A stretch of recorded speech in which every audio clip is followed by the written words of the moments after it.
លីបសូនេះជាឆ្នាំ2025បងប្អូនប្រភេទម៉ូតូថ្មីកេះក្តារពន្ធបងប្អូនយើងនៅមានណាសម្រាប់ម៉ូតូនេះបងប្អូនពណ៌លឿងតែយើងឡើងតាមទៅ026និយាយទៅឡើងទៅ026មកស្អាតភ្លឹងទាំងអស់ចឹងណាបងប្អូនហើយសម្រាប់តម្លៃវិញបងប្អូនសម្រាប់ម៉ូតូនេះគឺយើងមានការបញ្ចុះតម្លៃពិសេសបងប្អូនបញ្ចុះតម្លៃដល់ទៅ$100បងប្អូនហើយនិយាយទៅមានការថែមជូនអីច្រើនទៀតមាន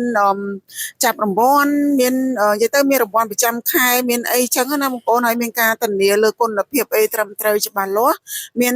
insurance ជូនបងប្អូនរយៈពេលដល់1ឆ្នាំពេញហើយបើសិនជាបងប្អូនចង់បង់រំលោះវិញក៏បានដែរបងប្អូនគឺបង់រំលោះហ្នឹងចាប់ពី$60ឡើងទៅទេប្រភេទម៉ូតូនេះគឺធូរថ្លៃខ្លាំងមែនទែនរំលោះសុទ្ធសម្រាប់បងប្អូនដែលមានបញ្ហា CVC ធ្លាប់បង់យឺតបង់អីហ្នឹងគឺអាចធ្វើការដាក់ឯកសារបង់ម៉ូតូនេះបានដែរបងប្អូនម៉ូតូខ្មែរយើងណាចឹងសម្រាប់បងប្អូនដែលចង់បានបងប្អូនកុំភ្លេចធ្វើការទំនាក់ទំនងតាម Telegram ឬក៏ឆាតចូល Page របស់ហាងផ្ទាល់